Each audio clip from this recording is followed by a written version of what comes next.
35% of adults ages 20 years or older have pre-diabetes. That number goes up to 50% in people over 65. Within the next 20 years, more than half of the United States population will be classified as obese. That's insane. And 438 million people worldwide will be diagnosed with diabetes. This is beyond huge. And looking at these daunting figures, you have to wonder, what can we do to stem this epidemic? And in our context here today, how can technology be able to help play a part where traditional methods have left off and failed? Well, I'm going to leave the daunting task of addressing this question to our panel. No pressure. I'm really excited to introduce our moderator for this session, Dr. Anand Iyer, President and COO of WellDoc. Dr. Iyer oversees the deployment of the company's cell phone and web-based diabetes management platform and leads efforts to integrate WellDoc's solution internationally into mainstream chronic disease management programs. He brings more than 20 years of consulting experience, including having served as a director partner at PRTM Management Consultants in the firm's communications industry group and led its wireless solutions practice. I think we're in great hands.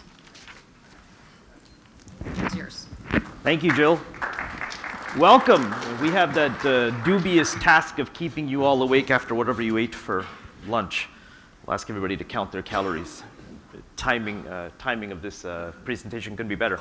Well, listen, thank you, Jill, for the introduction. What I'd like to do is kind of set the stage for this panel discussion and then introduce our illustrious panel. And what they'll do is they'll kind of go through and provide some brief thoughts and comments, and then we've kind of caucused earlier on and discussed a couple of themes that we thought would be relevant and I think engaging and informative in this whole realm of really this pandemic that is obesity and diabetes.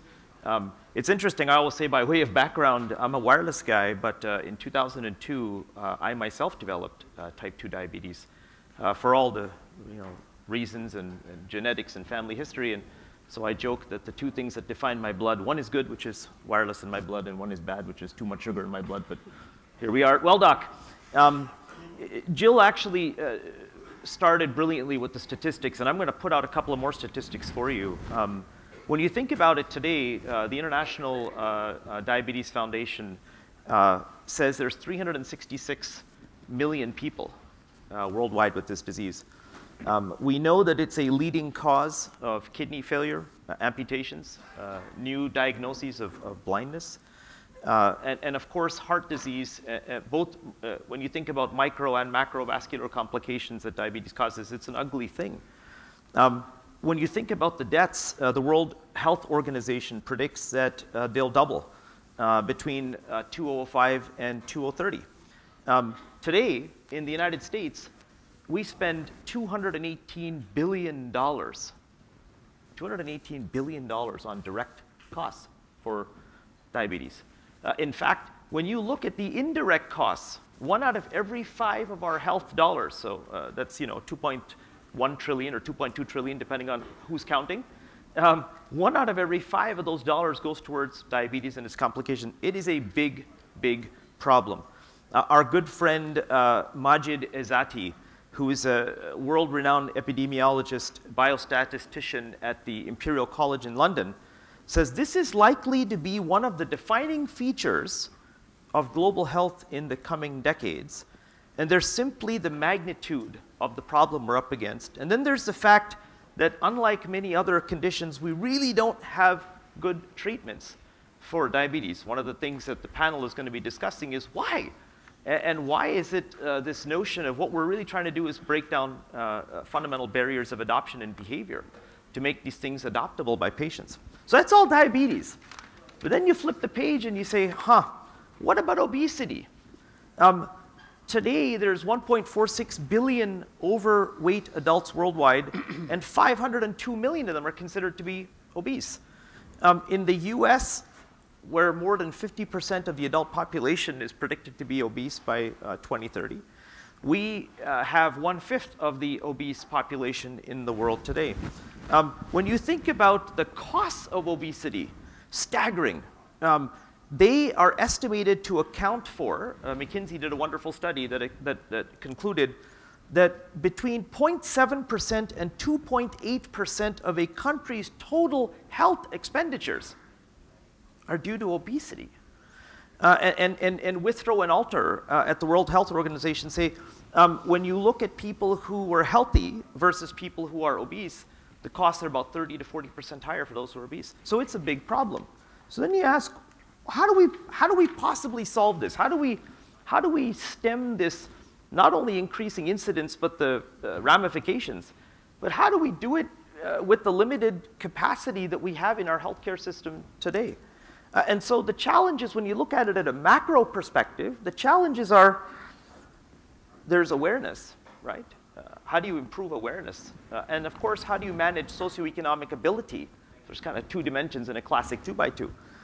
And then at the micro perspective, it's all about behavior change. Amy's actually going to address that in great lengths and detail.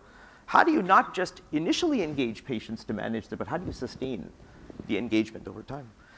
There's, of course, these things have to fit. Whatever we do, your doctor says, go lose weight. We all know that. How do you actually fit these solutions within our workflow and what I call life flow? These things can't be orthogonal to what we do on a day-to-day basis. And of course, we have to focus on, it's too easy to focus on situational things, but nobody focuses on foundational things. How do we actually hit the root cause of what it is we need to solve? So we ask, how can technology help? And you know, there's this amazing thing called mobility. There are more mobile phones in the world than there are toothbrushes, I hear now. It's the latest statistic, which is kind of interesting. And there's this notion of seamless mobility. Instead of us going to our services, the services come to us. So is there a way to leverage and harness the value of technology that defines, if you would, solutions for different classes of users, for different applications, devices, services, business models, and of course, there's that looming thing called regulatory. What do we do about that, and how do we operate within those confines? So to help us better understand this, we have a phenomenal panel today, and I'm going to introduce each one of them, and they're going to say a couple of things, and we're going to ask some questions. So to my immediate right, we have Amy Tendrich, and Amy is a journalist and an avid blogger and a patient advocate who started DiabetesMine.com after her own diagnosis with type 1 diabetes back in 2003. So she and I share something that's not very good, but we share it nonetheless. Her site has become a leading online destination for people with diabetes. She's also community manager of DiabeticConnect.com, the fastest growing and most successful social networking site for people with diabetes, with over 600,000 registered users. We then have, all the way down to my far right, Deepak Prakash. And Deepak is the global market segment manager at Avery, Dennison Medical Solutions, based out of Chicago. And he focuses on marketing and business development activities for the wearable sensor segment. Lots of innovation happening in that space. And prior to this, Deepak worked for Hollister and GE Healthcare in the areas of strategic marketing and product development.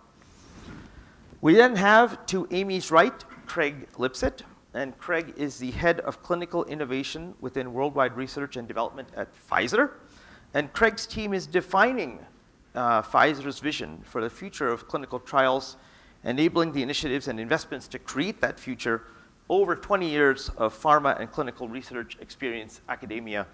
The pharmaceutical industry is going through so much change, and they're a key player and component in this battle against diabetes and obesity. And finally, last but not least, my good friend, Sonny Vu. Sonny was chairman and founder of Agamatrix, the makers of the IBG Star. If you haven't seen it, this is really awesome thing that plugs into an iPhone. That's a little nugget. That's a blood glucose meter, which is a phenomenal innovation. The world's first hardware medical device designed to work with the iPhone, now marketed by, of course, Sanofi Aventis. He started as a raw two-person startup, raised a bunch of money. Sonny's actually been in that startup environment and raised a bunch of money in a lot of different pursuits and brings a lot of expertise from that. So with that, why don't I let you guys, if you would, your thoughts and perspectives on this, and then we'll follow through and we'll get some questions. Thank you. Well, okay, I guess I should start by saying I'm somewhat of a poster child for someone who was diagnosed with a chronic illness as an adult, in my case, type 1 diabetes in 2003, and quickly became a very engaged, what we call an e-patient, so an empowered patient, just turned to the internet, was not happy with what I found there at the time, and just set out to kind of create the site that I felt I was looking for. Became very involved, obviously, in blogging, later on tweeting, Facebook, all of these social media applications that are now available, and the social networks for people with diabetes. As Anand mentioned, Diabetic Connect, which I helped launch in 2008, and now our latest statistics, I think we're up to 650,000 people with diabetes active on that site. So it's pretty amazing, and I can say from personal experience that the connections, the communication that's being enabled by this technology in these health social networks, the mentoring, the camaraderie, the education that people gain there, the ability for grassroots advocacy is changing people's lives. It's really already making a difference. And in the world that I live in, the fight we're fighting is trying to get the other powers that be, in particular the healthcare establishment, to recognize what we're doing with this technology and how it already is helping people, and helping them. We want them to help us to get the word out to the patients who are not plugged into that stuff. So that's my world, but we're here actually today to talk about diabetes and obesity and how the technology can help change outcomes. And I'd just like to remind you that what we're actually talking about here is behavior change. And how do you get people, how do you motivate people to live healthier in a society where you actually have to buck the norms in order not to become obese? I mean, we're being bombarded by commercial, marketing, aggressive marketing for delicious foods, cheap foods. Many people live in environments where there are 5 times as many fast food restaurants as there are grocery stores. So you have to think about the environment that people are functioning in. And no one has really cracked that nut on behavior change yet. So clearly, as we've discussed throughout the day, knowing that some gadget or web application is going to help you be healthier isn't necessarily enough of a motivator to get people to use it and to use it over time. So I think that what we need to do is dig a little deeper into human behavior. And some of the points that were brought up throughout the day, I mean, if we're going to create these apps and these programs for people, you need to make it easy, you need to make it fun, you need to make it engaging, you need to make it community-based. People do not do well in isolation with their treatments. You need to give people a sense of accomplishment over time. I feel like I see a lot of technologies that are cool and maybe do something neat with your blood glucose data, but there's no incentive to keep doing it. You just get burnout because there's no level to reach where, or change, some way to change it up so that people stay engaged. Make it affordable. Better yet, make it remunerative. So all these rewards programs, I think, are very successful. Obviously, there's things out there like Healthy Wage where people put up some of their own money and they're sort of betting on their own success. And those things have been very engaging for people. And then, of course, we need automated systems that can easily be shared between the doctor and the patient. You're surprised with Google Health that people weren't motivated to use this PHR. Well, it doesn't connect to the EMR. So if my doctor can't look at it, then why am I, it was a static platform and it wasn't connected to the people who matter in your care. So pretty clear. So on top of that, I think the traditional approach of both the pharma industry and the technology industry, as we all know, has been to sort of push out new applications, devices, and services kind of based on what they consider use case scenarios on their own R&D capabilities and on sort of assumptions about what people need or what they want to do. And I have been a big proponent of changing that game, really making the starting point be a real patient-centered perspective by beginning with understanding the real health challenges of people with chronic illnesses and also people who are just trying to lose weight and live healthier, and look at the context, look at the environment they're living in, what people around them are doing, what's going on in their community. And I've actually run an innovation competition for the last 3 years called the DiabetesMine Design Challenge, which was a patient-led initiative to get exactly at this point. I worked with IDEO Design and the California Healthcare Foundation to run this web-based crowdsourcing competition. It's open to anyone, And the idea was for people, patients and caregivers and people who are involved in this illness to actually come with their own ideas about what are the best tools to improve life with diabetes. And we had hundreds of submissions from universities, entrepreneurs, patients, caregivers, designers all over the country. And last year, we also hosted a summit at Stanford University, which we'll be doing again this year, to bring together diabetes patient advocates, many of whom are living with type 1 like myself and have to deal with these devices very intensely throughout the day, every day. Bring those people together with pharmaceutical executives, Health 2.0 innovators, entrepreneurs, designers, investors, mobile health experts, gaming experts, and everything to sort of further the agenda of putting patient needs at the center. Because patient-centeredness is very much a buzzword, but I know from living with this illness that it is very much a buzzword, and it isn't reality yet. So we talked a lot today about not just technology for technology's sake. I'm 100% behind that, and I think that it behooves us to take a really hard look at the environment and the behaviors that are behind this diabetes and obesity epidemic, and to design to those real needs. Excellent. I'm going to pick up on a couple of the things that you said when we come back to questions. Very good. I'm Craig Lipset. I work in clinical research at Pfizer. And so you may ask, well, why would Pfizer be here at CES? So I guess the first question is, what does Pfizer do? And a lot of folks probably know the name Pfizer for some of the products like Centrum or Advil or some of the other pharmaceutical products that we have, some of which have names that I hope you never hear because they're for various forms of cancer or other life-threatening diseases. But at Pfizer, we take a great interest in the space that we call connected health. The idea of the range of tools that consumers and patients are increasingly using to help to manage their health and wellness. And we have that interest for a few reasons.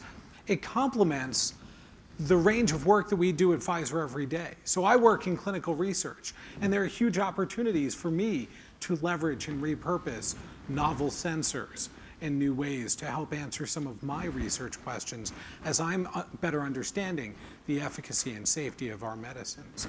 These tools, though, also complement, as we develop different disease management strategies, they complement a lot of our commercialized medicines as well. But in many ways, these tools, these sensors, will all become quickly commoditized. And it's the data to us that matters most. It's the data that's a constant. Recently, our CEO, Ian Reed, was speaking at the Cleveland Clinic, and he was talking a bit about what Pfizer does. And he actually used the descriptor that Pfizer is a data company. And I think that's an interesting descriptor because in many ways, that is what we do for a living. I generate data about our product's efficacy and safety through clinical trials. We communicate that data to regulators, to healthcare providers, to patients. And then we continue to track and understand data about how our medicines are working in the real world, their ongoing safety to share with regulators, providers, and others. So we manufacture medicines, but we're really in the business of understanding the data around those medicines. And in a world where healthcare is increasingly connected, it's increasingly participatory, I think that data is really rising to the surface in terms of how we share and continue to track and share data. And I think that's where this digital health story becomes most interesting to us, because these devices, these tools enable sophisticated ways of capturing data, sophisticated ways of aggregating and sharing that data, and helping us all turn that data into actionable information. Hi, I'm Sonny Vu. I was formerly with Agamatrix, as Anand was mentioning earlier. We made blood glucose meters and strips, and then the glucose meter that works with the iPhone. That was a lot of fun, and my passion there, building the company was great with my partner Sridhar. I think he's in the audience here. We had a great time. Left the business about 6 months ago to start a new company. Actually, I went to go on vacation for the first time in a while, and came back to start a new company with John Scully. I think he's speaking tomorrow. And we've been having a blast since then. We named it Misfit Wearables because we were sitting in Cupertino talking about it, and we incorporated the business, and then the announcement that Steve had died came. So we were incorporated on the day that Steve Jobs died. Not by design, obviously, but so we said, oh, let's name it in honor of him. So if anyone knows the commercial. And so we're focused on wearable sensing technologies. Been working with sensor technologies for a long time, picking up on what was just said on data. Love data. It's a great tool, a great enabler for all sorts of services and products and things that you can make that'll revolutionize the face of healthcare.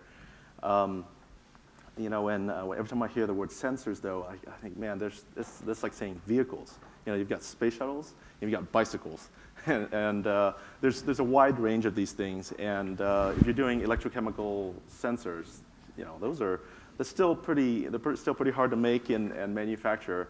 3-axis accelerometers, which is in just about every consumer health device these days, which is consumer device for that matter.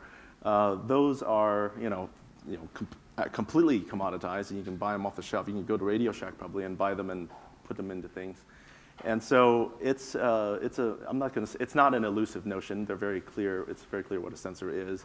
It's just that the range of them is quite broad, and there's still basic research to be done to get better sensors to sense things that we haven't been able to sense before, and all the way to all sorts of innovations that are still open, still available to invent, to use data, to embed sensors into things that we have. In my previous life, and even in that, and especially now, we had this notion of the turnaround test, and that was, if you are 20 minutes away from work, your commute. I mean, maybe in California that's a really nice commute, but in the New Hampshire area, that's a short commute. That's a long commute. And if you're 20 minutes away from work, and you've left your house, you're 10 minutes in. What is X? What is a thing that you would come back for if you forgot it? And we said, okay, rather than being a nice to have or a man, I should probably have it type of device. How about a device that you would turn around for? So, would you turn around for your blood glucose meter? Maybe not. Some folks, your pedometer, yeah, maybe. Your iPhone, definitely. Wallet, keys. Okay, so I thought, so we're thinking, I'm thinking here with Misfit, we'd really like to invent things that are that you turn around for, and I think that those are. I would posit that those are the table stakes for new devices to be really useful. Is if you can be in that category of pass the turnaround test, you got it, or at least come close. And so I've always been passionate about delivering user experiences that will be truly delightful for people. We don't have to call it healthcare. We don't have to call it medicine. I think there was a famous person who said that if you added healthcare or medicine to something, it's like adding Brussels sprouts. You just don't want it. Or to ensure that no one will order something from your menu, just put in the healthy section of the menu, right? So we don't have to do that. So I think ease of use and user delight. User delight. I think that's something that's missing from a lot of our discussions, and I'd love to hear more of that in what we talk about. And then, of course, just extreme utility in terms of good use of data, good patient-centric design, that type of thing, all good stuff. So that's what I've been passionate about. I think we'll talk a little bit more about that later. Cool. Thanks, Sonny. I'm Deepak Prakash with Avery Dennison Medical Solutions. We're kind of new to the wearable sensor space, but with our partners, Proteus Biomedical and Body Media, we're trying to bring new technologies into the marketplace. And one of the things with diabetes is we're very good at taking action once you know you have diabetes. But kind of the awareness at the pre-diabetes level is pretty low. And part of it is it's this, if it ain't broke, don't fix it mentality. Hey, I don't have any symptoms, so I have no problems. But the risk factors are just the same. So part of someday, down the road, very shortly here, you'll be wearing technologies like this, our sensor technologies that give you insight into your body and give you the physiological information, give you the context, tell you more about your body so you can take steps, understand the risk factors. So that way, granted, if you have, risk factors pre-diabetes, okay, only 10 or 12%, I forget the exact percentage, go on to have diabetes, but the risk factor is just the same for other disease states like kidney failure, et cetera. So it's important. That's where we feel we can make a difference by bringing, you mentioned, hopefully the sensors won't get that commoditized, but sensors with the data and the algorithms and the intelligence into your body and incorporating this as part of the healthcare continuum. I think the physicians someday need to tell you, just like they say, go get a flu shot. It's so common today, top of your mind. The same thing, diabetes is such a big problem now. I think that kind of mind share is required, where technologies like this that are right at your fingertips, that tell you what it is that you're doing or not doing, and give you guidance on what steps you need to take, that's going to make the difference. Diabetes, it's the train's left the station. It's a runaway train right now. And so you got to address this from a completely different perspective. And starting with, behavior is a big part of it, and giving tools and data, technologies like what we're developing, to help them make intelligent decisions. Hopefully someday we'll stem this epidemic. So I'm gonna, the fun of these discussions is you script them to the T, and then you throw the script out because everybody said something different than, and so I'm gonna actually go out of order. I'm gonna go out of sequence here, and I'm gonna pick up on this notion of data. All of you have talked about data. And there's a part of me, if I were to play devil's advocate, that says, the analogy I would use is when you're driving on the freeway and you turn on the traffic report. And it says, this bridge is closed and there's an accident here and, blah, blah, blah. And what do you want? You just want to know how to get home. All that data is very interesting, but just tell me how to get. In fact, how you get home on a Tuesday may be different than how you get home on a Thursday because there's traffic patterns. It's no different for a patient. So now I know my glucose. If I got a meter, in fact, you know what? I have all these knowledge websites about all these things I should do. And I have all the labels on foods that tell me what's good, what's healthy, portion, all that stuff. But it's all data.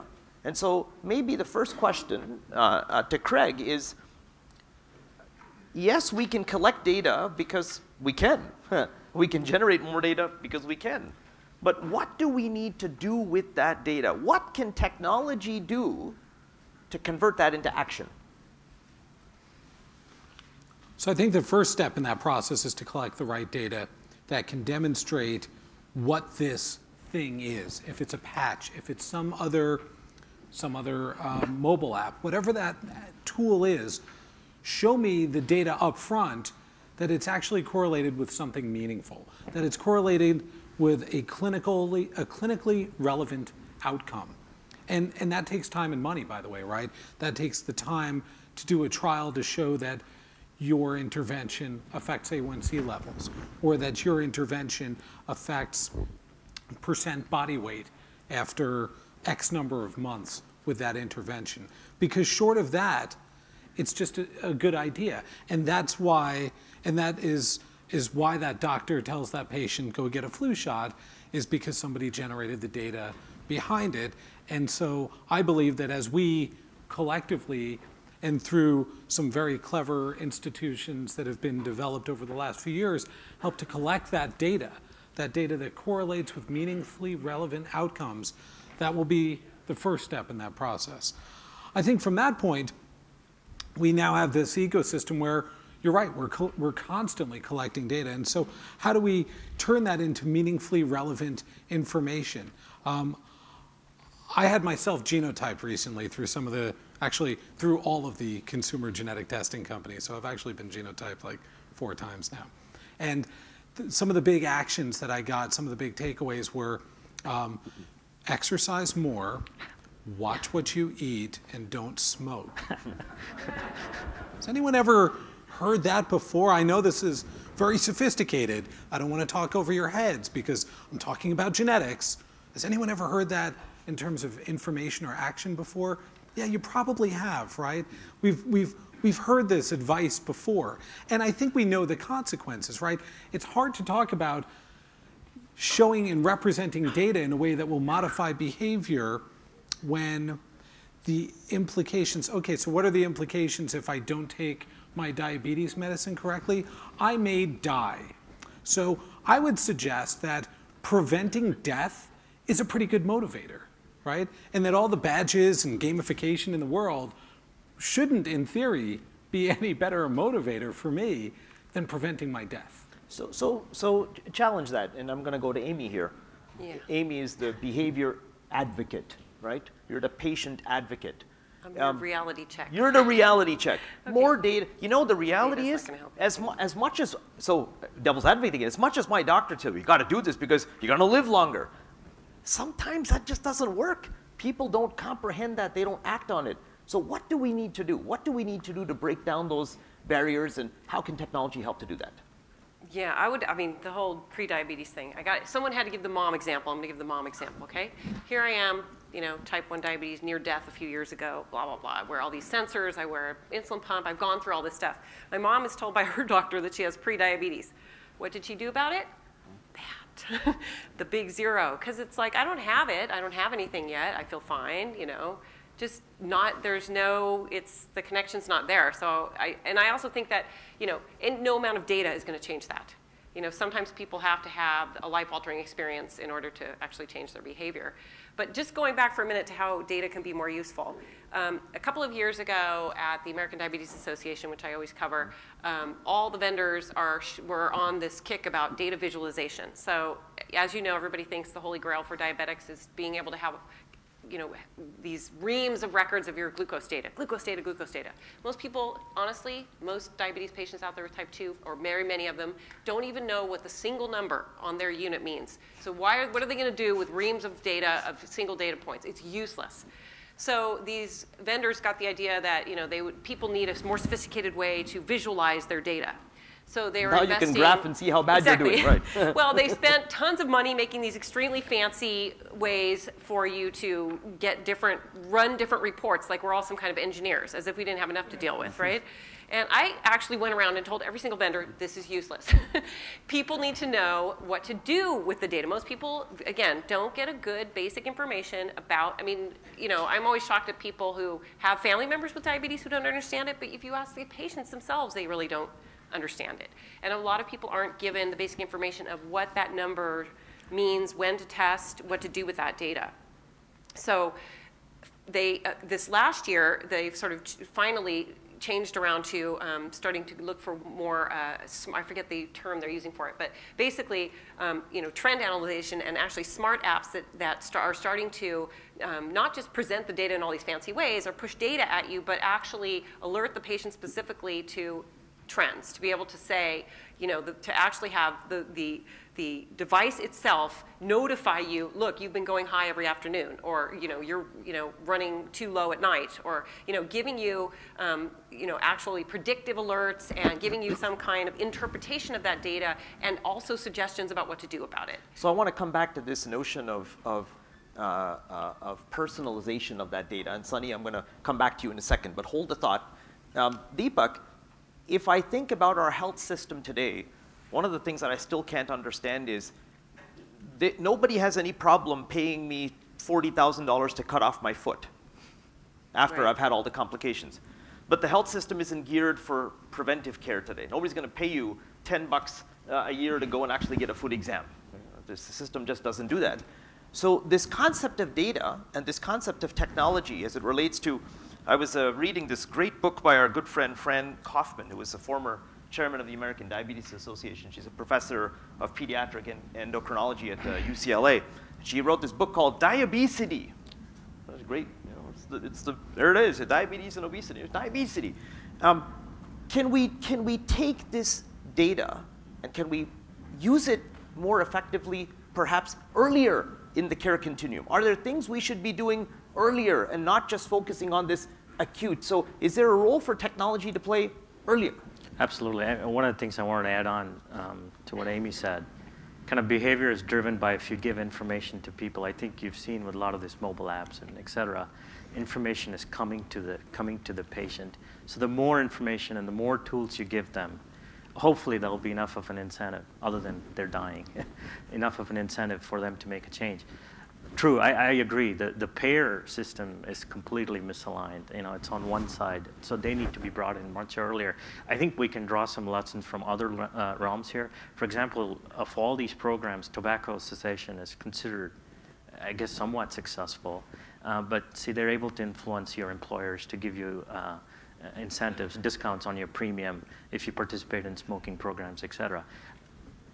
Diabetes and pre-diabetes and taking these things seriously probably needs to be put at the same level.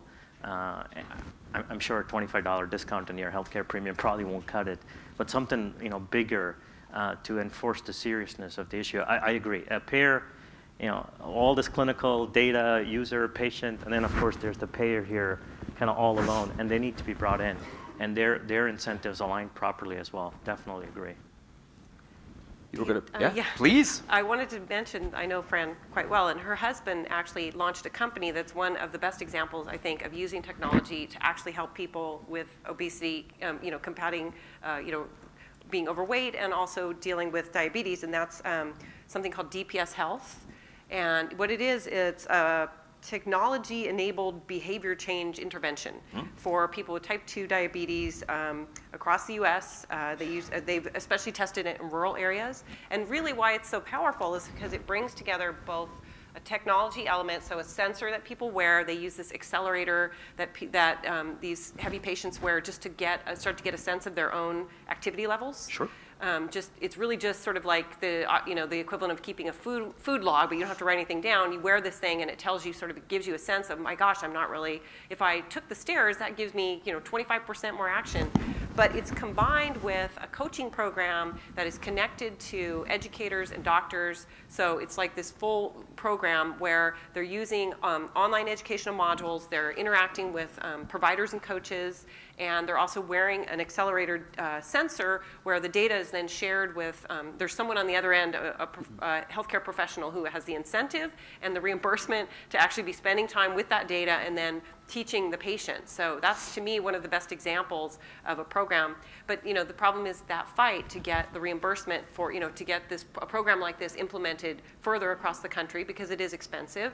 And it's a preventative measure as opposed to just waiting to see how many of these patients get really, really sick later on. Yep. So hold the thought on reimbursement, because we're going to come to that too. But now I want to go to Sonny, and you're like the quintessential advocate of simplicity, right?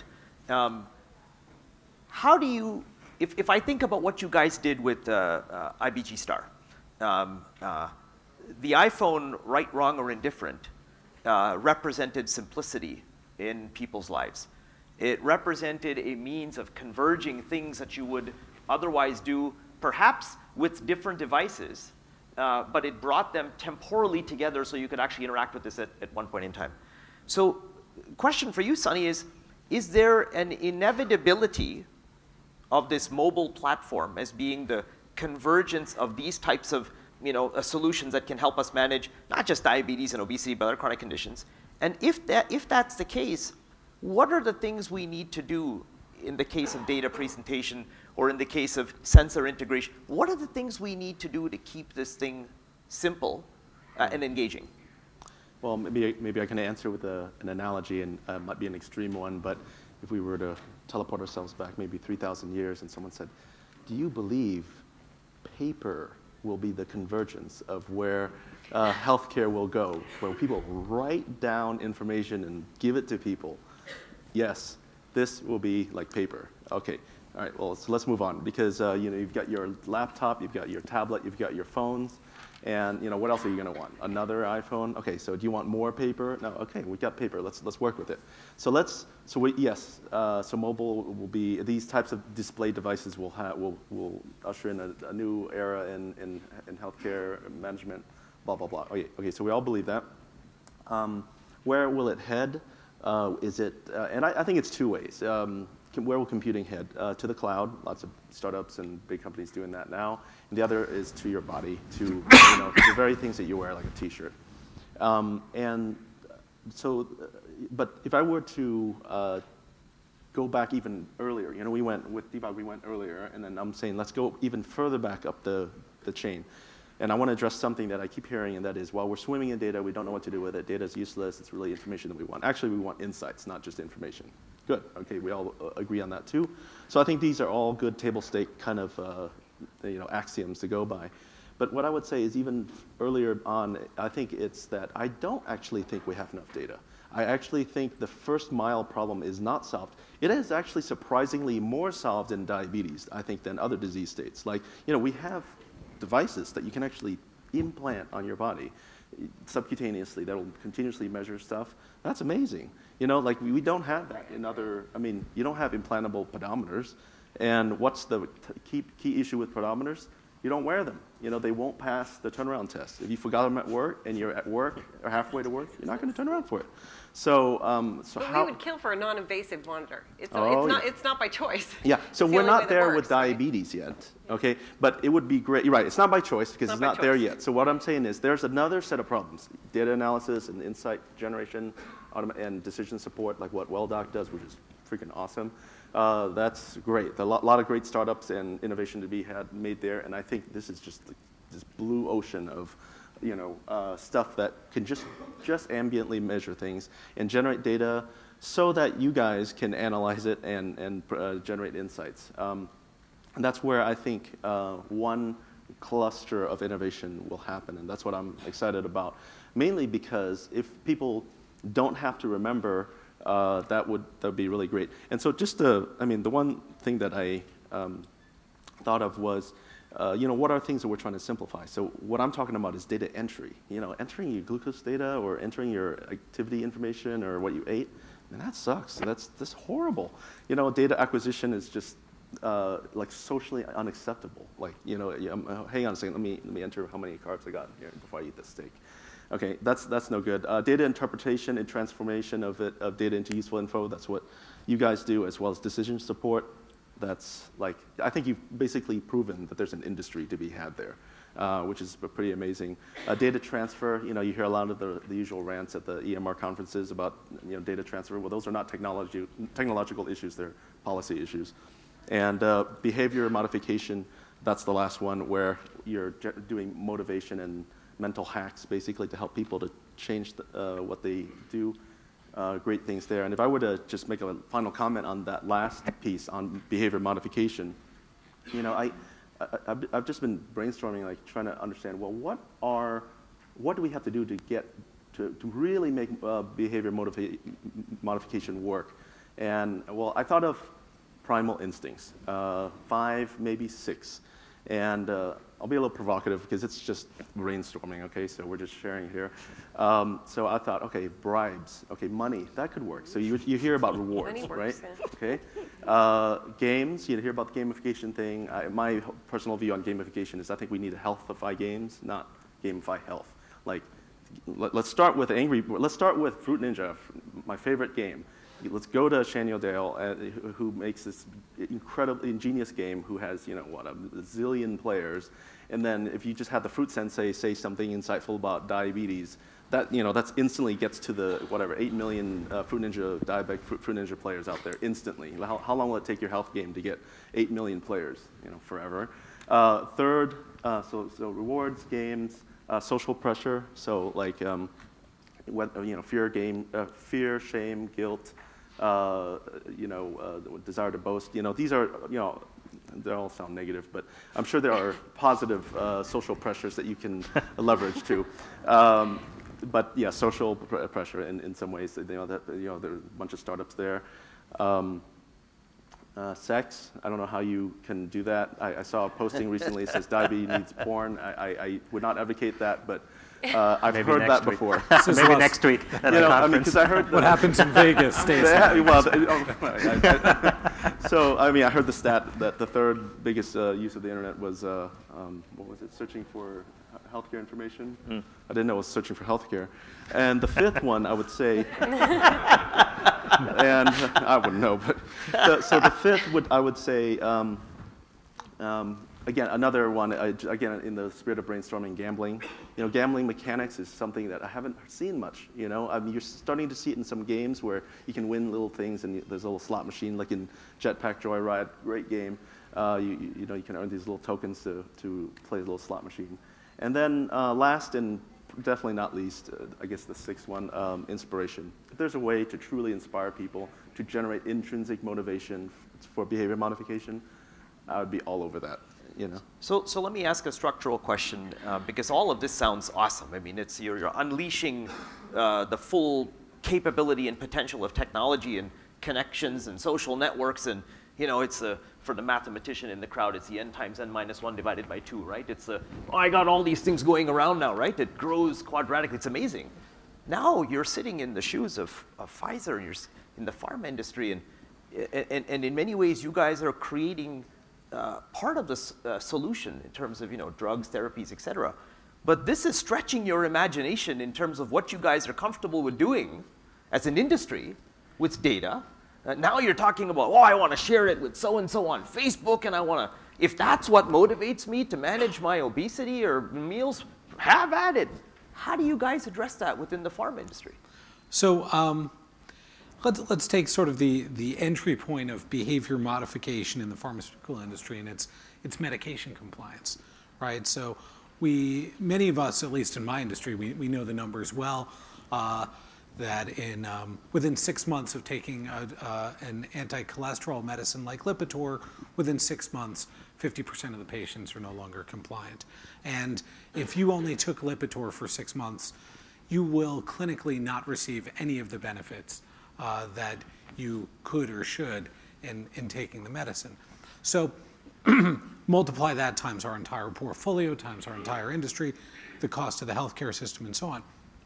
So a lot of smart people for years have been trying to explore behavior modification applied to medication compliance. And still, even with all these very sophisticated, very academic, very scalable interventions, there has hardly been a significant solution introduced. Something that really in a meaningful, long-term way for somebody managing a chronic disease is now truly motivated to make change. So enter the world of CES, enter the world of exciting technology. And what do we get? We tend to get reminders. We tend to get brought, oh, look, I've got a new way for you to be reminded every morning at 9 a.m. that your phone will beep and it will say, take your Lipitor. Well, I already had a Jewish grandmother. I had 2 of them. I don't need an electronic nudge. I don't need to be reminded to do something that maybe I didn't want to be reminded to do.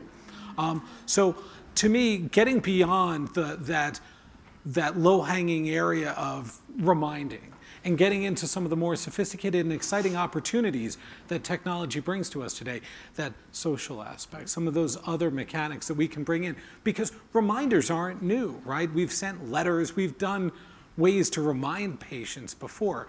Patients don't just forget. The reasons for noncompliance are multifactorial. Forgetting is just one of many factors. So taking advantage of technology to try and hit on those multiple factors, that some of which you were just walking through, some of those exciting opportunities that technology and the connectivity helps to bring, that to me is some of the exciting opportunity here. So you hit the nail on the head. So last question, and then we'll open it up for questions from the audience, is what we're really talking about. We're sitting at this nexus now, right? We're sitting at the nexus of CES, cool whiz-bang, new stuff, sensors, fun stuff. I'm not going to go down that path that you're going, saying maybe it's sex. I don't know. Who knows? We're in Vegas, right? I mean, there's all these things coming together. Does it require then, Deepak, does it require the health system at the political level, at the value chain level, between different companies that play different roles along the health delivery, if you would? Does it require a new form of collaboration? Are there better forms or different forms of collaboration that are required to take this monkey forward? Absolutely. Some kind of creative public-private partnership is required. Like Novo Nordisk is pioneering a pilot in diabetes, and it's turned out to be successful. I don't know how scalable it is, but that's a start. A lot of creative ways, government policies, for example, in some of the African and Asian countries, even buildings, how they design buildings, they're incorporating where you walk some distance to take stairs, et cetera. So, something very creative. They're looking at ways to inject these kinds of thinking into that. So the magnitude of the problem is so big, you can't just do one thing here. You've got to attack this from every possible angle, socio-political angle, every possible angle possible. Otherwise, this is just going to keep climbing and climbing, and it's just going to go out of control. It already is out of control, but even more out of control. The point about stairs is an amazing one. Yeah. How many people in their office buildings today, where are the stairwells? They're all hidden in the corners. They're poorly lit. You don't want to use them in, if you're alone and blah, blah, blah. And you look at some of these new buildings, and they're out in the open, and they encourage you to use it. And so I think it is that kind of broader, we got to. So are there questions as we bring this panel to a close? Are there questions from the audience that we want to take?